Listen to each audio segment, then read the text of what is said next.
Bien, nos ponemos ahora en contacto con nuestro compañero Rodrigo Cuevas porque nos va a hablar de esto que pasa en el barrio Santa Ana de la capital, basural que se acumula en una de las esquinas. ¿Y por qué sucede esto, Rodrigo? Adelante.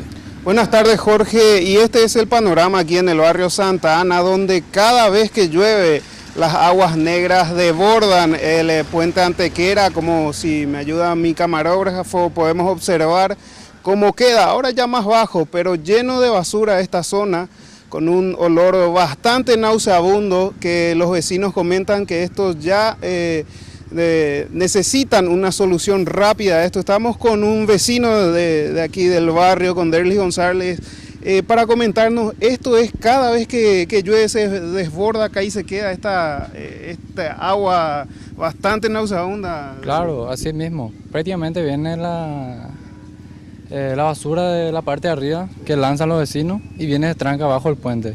Una vez que viene el agua, esto se tranca y empieza a rebosar.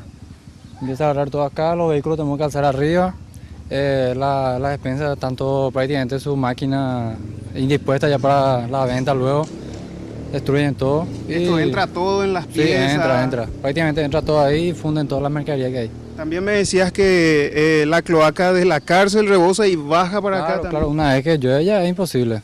Nauseabundo completo, bajé acá y tenemos que empezar a limpiar con los vecinos, pero no aguantamos. Y la gente de la municipalidad se acerca, viene y pregunta. Y prácticamente tenemos que insistir para que venga. Viene, alzan una o dos camionadas de la carga que sacan y luego ya van otra vez.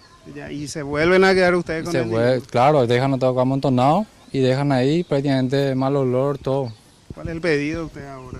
Nada, y que prácticamente, no sé si levantamos el puente o una solución. Ya está, muchas gracias. Esta es la situación, Jorge, aquí en el barrio Santa Ana.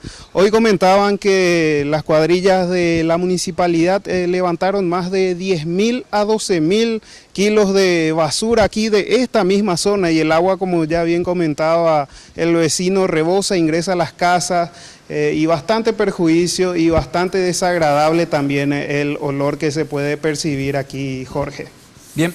Gracias, Rodrigo, muy amable. Por supuesto, nosotros estamos, como siempre, abiertos aquí en Reguaraní a recibir cualquier denuncia por parte de la gente que desee, por ejemplo, expresar una inquietud como esta, la que recién nos comentaba nuestro compañero Rodrigo desde el barrio Santa Ana.